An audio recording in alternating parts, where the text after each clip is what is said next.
Good evening. Welcome to Diversity in Central Ohio. This is a program of the Community Relations Commission and Mayor Michael B. Coleman, Mayor. And we're here every month with a program on this third Wednesday. The CRC puts a program out every week at this time, and we invite you to join us. We have a very exciting topic and panel this evening. I'm joined tonight by a familiar face for those of you regular viewers. It's Commissioner Tykiah Wright, who will be co-hosting this evening with me as well as representing, as we say. Welcome, Tykiah. Thank you.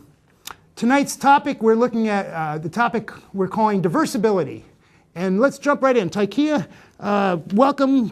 We just mentioned that you're a commissioner for the Community Relations Commission. We've known each other a long time that way, but tell us a little bit more about yourself. Well, I am the CEO and founder of Wright Choice Incorporated. And Wright Choice is a workforce development organization that focuses on developing our next generation of young leaders. And we also have a target market of working with college students with disabilities. With this being our 10th anniversary, we actually launched a publication this year called DiversAbility Ohio, which we will talk a little bit more about this evening. But with the publication, it is designed to celebrate the leadership and accomplishments of professionals with disabilities. And we have some of those very people here today, don't we? Absolutely. All right, well, let's get to introducing them. On your immediate left, we have Doug Brusso. Welcome, Doug. Good evening. Doug, you, I know, have been participating in the Business Enterprise Program, which is part of the Randolph-Shepard Act, and I'm sure you're going to tell us a little bit about that. Yes, sir. And moving on, I want to also introduce Avian Drummonds. Welcome, Avian.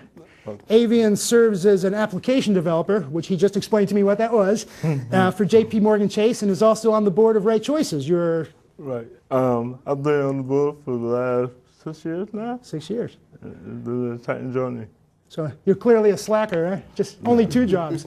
And immediately next we have Lorraine McCoy. Lorraine has a variety of backgrounds, but you're currently a financial advisor. Is that correct? Yes, I am. Okay. I want to, before you guys get a chance to really tell us a little bit about who you are, I want to ask our question that every member of this, everyone who's on the show gets asked, and you'll be no exceptions. And Tykiah, I can see you trying to sneak away. So I'm going to ask you first. Share with us, if you would, what is your definition of diversity? Tykiah? My definition of diversity is when everyone is included, regardless of their backgrounds, regardless of their race, their gender, their national origin, or their disability. Right. Diversity is all-inclusive of everyone, and we all have something to bring to the table. Okay. Doug, same question. What does diversity mean to you? Well, actually, I agree a lot with what Tykiah is saying, but I'd like to add that it also includes, since employment is going to be among the topics this evening, that it also includes people with different talents and skill sets. Okay, very nice. Avian? I also agree with Tykiah. I want to add the word barriers. Barriers? No matter what kind of barrier you have, you're included. Okay, I like that. That's a nice take on that. Lorraine, so much has been said. Yes. Well, I have to say that I believe in a God who delights in diversity, and so do I. And I think in terms, listening to what you said, imagine a world where everyone looked and thought and felt and talked the same, where there was no room for different ways of thinking, where there's no category for creativity. And when I think of that and what you've said, that would be a pretty dull world. That sounds like a pretty bleak world. Yeah, I like that definition. Let's stay with you, if we would, and share with us just a little bit about who you are. I know you started your professional career in a completely different area. Yes. And now you're in financial advising. So kind of, if you would, talk about where you've been and where you are. Well, actually, I started out in the healthcare system and worked in critical care up in Alaska and as a flight nurse. And moved to Colorado, ended up having to fight for my nursing license. I was denied. And that was my first awareness of what it meant to stand up for disabilities. And now I am happily working with my husband, the love of my life, and my partner, as we own a business called McCoy Wealth Advisors. Fantastic. Thank you. Avian, same basic question. Tell us a little bit about who you are. Well, I graduated from Ohio State in 2002. I wanted to go into field education, do some barriers of my own. I had to work for the YMCA. I did that for approximately 4 years until I decided, what I really like to do is work with computers. Okay. So I went to school at DeVry in the information technology field. Partnered with Wright Choice in 2005. Got a job at Huntington Bank. I worked there for 4.5 years. Well, in between then, I got my MBA. Oh, wow. So I did a lot of work in between there. And from Huntington, I learned at Chase. So one of your hobbies is collecting degrees, it sounds like. No, I stopped that in 2008. Avian's story is interesting to me because he started off in the social services field and then realized that he wasn't able to make the amount of money that he wanted to become self-sufficient. And then he decided to go back to DeVry and get a degree in IT. So he kind of took a change in course. But that change in course has really paid off for him. Absolutely. Well, it's great to have you here. Doug, same basic question. Tell us a little bit about, I know you also have had a career change. Tell us a little bit about your story. I have indeed.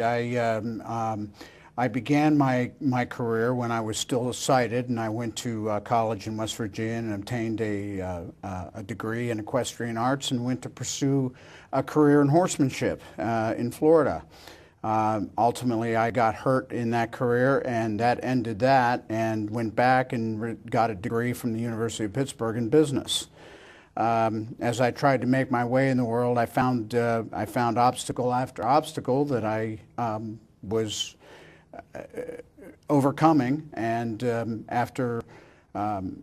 and I finally got a job like Lorraine with a healthcare company in durable medical equipment, where I met my lovely wife Patty, and I got laid off from that job in, I think, '91. I was out for 2 years and tried like crazy to get a job. I was underemployed for 4 years, and during that 6-year period, I put out 1,000 resumes. I had less than a dozen interviews. Didn't get a job for any of that. I got so desperate, in fact, that I was telling employers during interviews, look, I will work for a lower wage so that you can hire a driver if that's what it takes to get me to sales calls or whatever. I said I'd even work for free for a period of time so I could prove myself to them. I couldn't get anybody to bite. And finally, a man who had a family business in Westerville hired me. He owned a nursery and hired me as his nursery manager. I worked in the retail store. I sold flowers and bushes and trees and split firewood in the winter. He was the only one to give me a chance. And finally, I found the Business Enterprise Program, which is a part of the Randolph-Shepard Act, as you pointed out earlier, and formed my own company along with my wife, and that's where I am today. Tell us a little bit about the Business Enterprise Act, if you can. Well, the Randolph-Shepard Act was passed in 1936 during the FDR administration, and my understanding that it was a part of the New Deal. And it was originally designed, although I am not terribly sure about this, so if anybody out there can correct me, please do. I believe it was designed originally for GIs coming back from the war who were blinded by phosphorescent ordnance, and the government at that period of time felt that they were obligated to their veterans and created this so they would have the ability and priority, that's an important word here, priority in federal installations for food service businesses. What that meant back then was dry stands selling newspapers, chewing gum, and cigarettes. In 65, 70 years, that has grown to include many states in the union, to where we have priority not only in federal installations, but state installations as well. It has grown to include more than just veterans, but blind people in general. And I'm very proud to be in that program. My understanding is you do some training as well in that area. I do. I've been fortunate to be, I think, successful in my business within that, contracted in that program. And I have gotten to train over 20 other blind people to form their own businesses and be a success and recover their dignity. Wonderful. You know, I like to call you the snack attack man. I am the snack You attack are the man. snack attack man. So tell us a little bit more about what you do within DPM Enterprises. Sure. My location is the Ohio Department of Public Safety here in town on the west side, and we have 24 vending machines at my location. My wife and I stock those vending machines. We buy the product wholesale, develop our own retail price, our own marketing strategies, our own customer service strategies. We then collect the money at the end of the week and deposit and hope like crazy I get paid. All right. That's quite a facility out there. So you have, do you know how many people are being served? Well, prior to the recession, my understanding that it was about 1,500. Wow. Since the recession, I believe we're down below 1,000. Okay, great. You know, as I noticed, and it's not, I mean, it's hanging fruit here, but you've all used the term challenge or barrier already in your comments. And I want to talk a little bit about that. What are some of the barriers and challenges that you faced? And I'm a little curious because, you know, half of you, two of you, lifetime disability, and two of you later in your careers, right? So I'm just curious if there's a different perspective there, or what was most surprising to you, perhaps, as you took on this label or this cloak of disability, you know, so either I just asked two questions, but, you know, what are some of the challenges, when you refer to those challenges and those struggles, you know, I'm curious for people watching, what are they? What are the disadvantages that you faced, or what are the struggles that are very unique to the community we're speaking about? I would say that what surprised me the most is that the difficult part is not dealing with a disability. It's dealing with the people and getting out in public. It's so much easier to withdraw and hide away, and the culture even expects that. And I find that really sad when the community really needs all people, and certainly people with disabilities need to be out there up front and center and involved, because that's how we change attitudes. But yes, it's like you go out in public, it's just like this tsunami of negative attitudes, and having to be able to move forward with that and be able to say, hey, it's not about me. For myself, having a lifetime disability, when you growing up, you're kind of like protected from like the outside, and you know, you really don't know the attitudes that's in the real world. So it's like you go to high school, you got everything for you. You go to college, you got everything for you. But when you hit that 22, 23 mark and start entering the job, Well, reality sets in. Reality sets in, and you start to see how people really look at you. Yeah. You're no longer protected, you're exposed. Okay. And then you have to, for me, you have to start fighting harder to change people's mindset. So you took that on, Avian, that you were going to help people change their minds and look at things differently. Yeah, so when I wake up every day, one of my main goals is looking for what I can do, not what you see. Yeah. And certainly from your resume, plenty of things you can do. It was about 10 pages long. Doug, any thoughts on that? You know, you've kind of been in both camps. Yes, I do have some thoughts on that. Before I went totally blind, I was visually impaired, and it was not so obvious that I had a visual disability.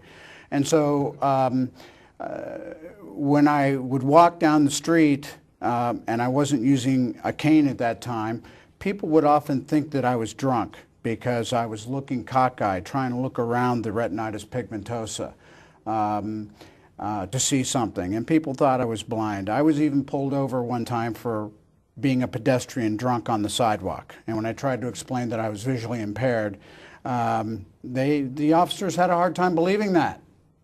And so that led me to always carry a stick with me, whether I was using it or not, for identification purposes.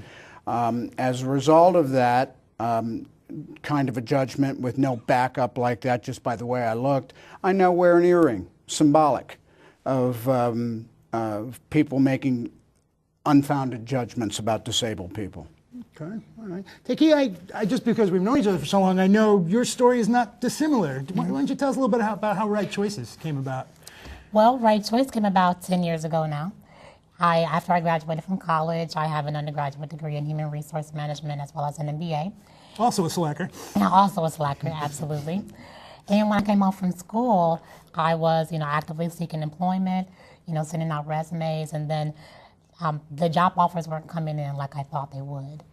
And literally from June to July, I really said that I was going to start my own company, start an organization that would ultimately give back to the community and help other people, young people, understand that internships are very important for that career transition from college. And then I wanted to make sure that we can serve a target market of students with disabilities, because as a person with a disability, you have to be 200 times better than the next person. When we talk about barriers, it really is just a lack of education. We don't want to think that just everybody's just ignorant, but we have to take the time to educate people so that they then can understand where we're coming from as a population, because we are the largest minority population, 54 million strong. We take anybody. We don't discriminate. So, whether people begin to understand who we are now or who we are later, we are a population that has a lot of force behind us. Well, and I certainly, both anecdotally, because I'm not getting any younger, and I know demographically, because that's the business I'm in, this is something a lot of us are going to face in our lifetime, right? I mean, one of the common diversity observations these days is that we're an aging population. And I think as more of us enter the aged community, some of the issues you guys have been dealing with every day are going to become much more of a reality for a lot of the country. So not only are you non-selective, you're growing. Yeah. Exactly. Yeah. Okay. Well, we've talked about the downside. I want to talk a little bit, and maybe we're talking to potential employers right now, but what are the advantages an employer or an organization might benefit from by making sure they include people with disabilities in their workforce and in their diversity strategies? And again, whoever wants to jump in on that one, please. Oh, I please. can jump in on that one. Yeah. What an employer gets from hiring one of us is you will get an employee who's dedicated. A job means more to us than it does your average, and I'll use this in quotes, normal people, okay? Because it's so much harder for us to get one. Yeah. And once we get one, we tend to work harder than the average bear. We tend to not get sick, we show up at work, we have good attendance records, and our production usually is better because we want it more. And you've all, whether in your written responses or in verbally, have said, we have to do more, right? So, I mean, it's almost built in that, that Right. we're going to have a more motivated candidate, perhaps. The more you're told no, the more you want it, the more you'll go after it. That's probably the worst thing that you can do for a person with a disability is to tell them they can't. That's right. Actually can motivate you to say, wait a minute. Absolutely. Yes, I on. can. Absolutely. I'll show you. Yeah. Okay.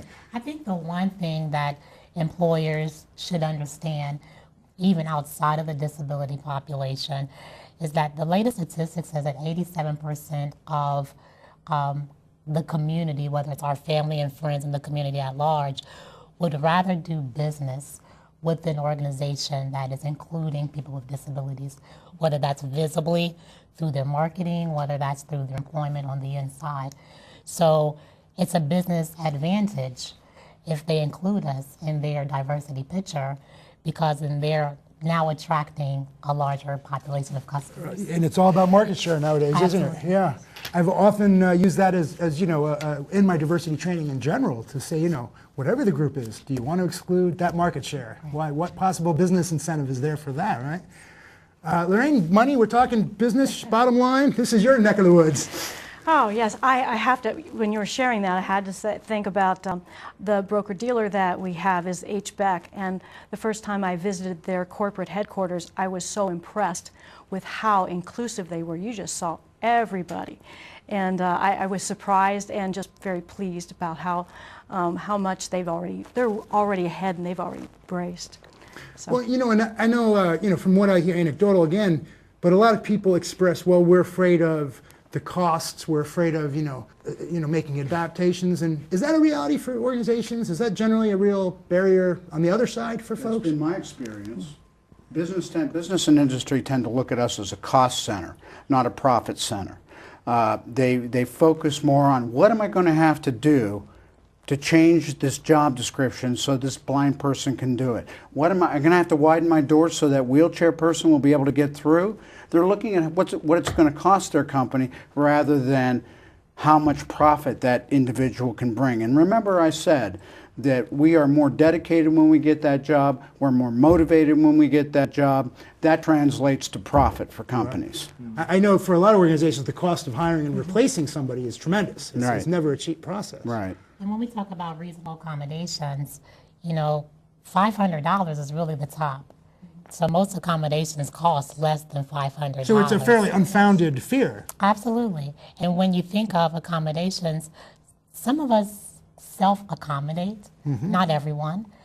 Just using myself as an example, when I did my first internship at the Department of Energy, when I got there, they had stuck a brick underneath the table to raise it up. And then they put a hook on the phone so that I can answer the phone, but they did all of that on assumption.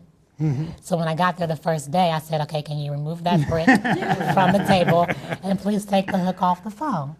And they said, wow, but I didn't need any of those accommodations. But when you think of the cost of a hook and a brick, it's probably about $10 or less. It must have been a nice brick, yeah. For 10, yeah. Well, that's a good point. That's a good point. And I realize more and more. I think it's an old notion. Like Lorraine, you talked about the attitude used to be hide people away, and we're not in that way. I mean, not that many of us are doing back-breaking labor or whatever it is that people's reservations are. I know I sit at a desk most days and work on a computer. That's what I think what a lot of us do nowadays, which for most folks, very, very many people in our community, doesn't take any adaptations, I would assume. Avian, you're in the tech world. What's that frontier like for you? That's a whole new world. Not to you, but to me. It's a different world. But as far as the adaptation goes, that's really all that I need from the company is the computer. That I can You run with it from there. I can run it from there. So when it comes to having things for me, it's already there. So Okay. cost of nothing. So no No. accommodations in your case, and yet a lot of the benefit that Doug referred to Yeah. there. All right. It's really easy to adapt. I mean, certainly in my business, I think it helps a lot to be owning your own business. It makes it much simpler than to be trying to make changes within a corporation. But it has not been a problem at all, and I find ways around it. What I've learned is that individuals, once they see me and they have their problems, they couldn't care less if I had how I look or if I had two heads that circle, as long as I'm able to help them with their issues. May I also add, too, that for many of us, and I don't know about my two panelists here, but I found a lot of help and support when working from our Rehabilitation Services Commission, Bureau for Services for the Visually Impaired, who backed me up with adaptive equipment, who went to companies and that I was working for and analyzed my job and helped that company make the appropriate accommodations so that I could be successful. BSVI wants their clients to be successful. BVR, Bureau for Vocational Rehabilitation, is the same way. They deal with other disabilities, and they are also there to help you be successful as a disabled employee with your company. So there are assets out there. And it sounds like they serve used. both the employee and the employer as well. Absolutely. Wow, okay. Absolutely. And I And the think that's Business maybe an Enterprise awareness piece for Program some is people. also a part of RSC. Okay. So, they can be very, very advantageous to a disabled person looking for a job and keeping a job. Okay, that's good to know. We're not quite to the end, but we're approaching the end of our segment, and I'd feel remiss, and we're going to have young people on join us in our next segment. But there's so much wisdom sitting at this table. I want to know what you would share with folks coming in behind you. Young people in general, young people with disabilities who are entering the work world. you know, what would you want them to know? What messages do you have for them? Well, I'll start this one. Not to be naive.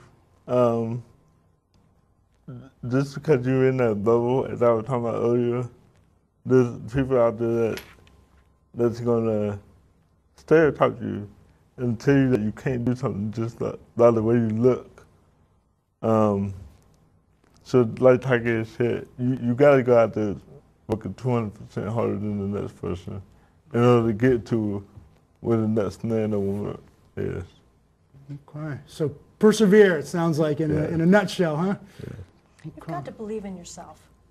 You know, there are going to be people, no matter what your disability or diversity is, there's always going to be people who don't agree or don't see you. And you've got to have enough content of your own character to be able to say, hey, this is who I am. Define who you are yourself and move out there. Don't be afraid. And don't be surprised that there are times when you fall down, because that's part of life too. It's not about you, it's just about how it is in the world, is that we make mistakes, we fall flat on our face, and what's important, that we get up and keep going. Okay. Doug, any thoughts to our young people out there? Well, yeah, and they go off both on what my panelists have said. You know, be confident. Get as much education as you can, and then when you get that, be confident in your own abilities. Go out there and sell yourself. You know, yes, you're going to have to work 20% harder than the normal world, but it will benefit you in the end. Be confident, get involved out there, do volunteer work, show the public what we're made of. Excellent words. You're also I think that what young people often don't realize, especially if you're growing up with a disability, how strong you really are. And there's this whole notion around self-advocacy as well, Yes. which is really, really key to the successful transition of a person with or a young person with a disability. Absolutely.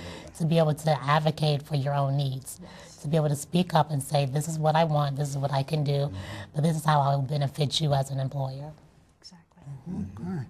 And real quick, contact information, Right Choices, what do we want to plug here? We've got just a minute or two. Right Choice? I keep calling it Choices. For 10 years now, I've been doing it wrong. Sorry about that. No problem. This is a running commentary between Tykiah and I. It's Choice. Right Choice website is www.rightchoice.org, and that's right with a W. And we're just really excited about getting into this new school year and working with our young college students and helping them prepare for the next generation workforce. Fantastic. Okay. Well, we're very fortunate to have this very distinguished panel with us. Unfortunately, we're going to be switching out for some other wonderful people. But thank you all for your time today and for being here and for sharing with us.